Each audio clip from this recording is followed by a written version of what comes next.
विभागों का इंतजाम करते हैं, उसके न्यूट्रिशन का, एजुकेशन का, रहन सहन का। तो निर्वाचक सूची वही है। वर्ष 2007 में बीएलए का कंसेप्ट आया, लेकिन इसके बावजूद इसका पूरी तरह से क्रियान्वयन नहीं हो पाया। हमारी जो शिकायतें हैं, मैं आपको बताना चाहूंगा कि बीएलओ काम करते हैं, लेकिन उनके ऊपर कोई चेक एंड बैलेंस नहीं है। जितनी शिकायतों को हमने सुना है 10:30 बजे से लेके अभी तक की, उसकी सारी चाबी आपके पास।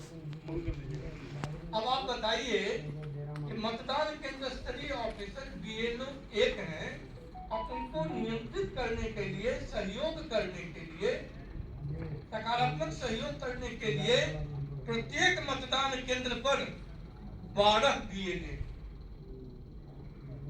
क्या वह निर्वाचक सूची अशुद्ध रहेगा?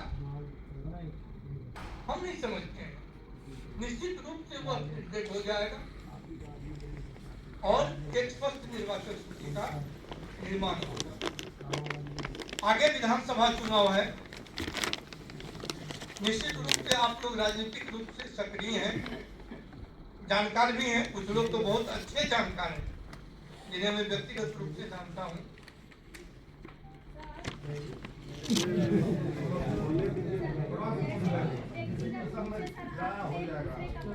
अरे डॉट के लिए बाद में है, 5 बजे से है। 6 बजे के बाद सवाल पूछिएगा।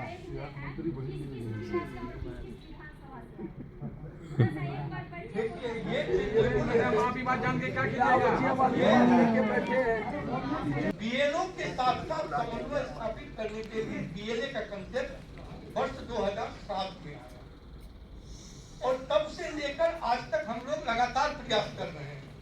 बीएलए की नियुक्ति के लिए ईसीआई लेवल पर मीटिंग होती है, मुख्य निर्वाचन पदाधिकारी महोदय के लेवल पर मीटिंग होती है, जिला स्तर पर कई बार हम भी विभिन्न जिलों में किए हैं। जिला स्तर पर जिला पदाधिकारी महोदय के द्वारा बैठक की गई है, और अनुमंडल स्तर पर पीआरओ के द्वारा या डीसीएलआर महोदय के द्वारा या संबंधित एसपी के जो पीआरओ हैं, इतना ठीक है।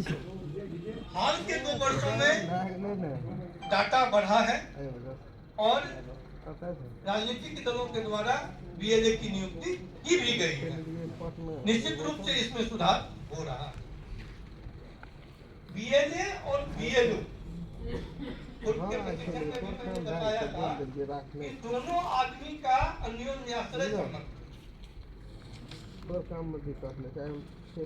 उनके सत्र में यह बताया गया था कि अनवांटेड पर्सन का नाम वोटर लिस्ट में है जो दूसरे मतदान। मेरा जवाब भी चलेगा इसी में क्रमशः। आप लोग सचेत रहेंगे तो पिछले प्रश्न का जवाब भी क्रमशः मिलते जाएगा। एक कुशल बीएलओ या एक कुशल बीएलए का सबसे पहला कर्तव्य क्या होगा? उसका सबसे पहला कर्तव्य होगा कि वो अपने outer boundary of the booth पर दोनों जैसे दोस्त के साथ भी चलते हैं, हाथ में हाथ डाल के, उस तरह से आउटर बाउंड्री को घूमकर 2 किलोमीटर रेडियस है मतदान केंद्र से, 2 किलोमीटर से अधिक दूरी नहीं होनी चाहिए।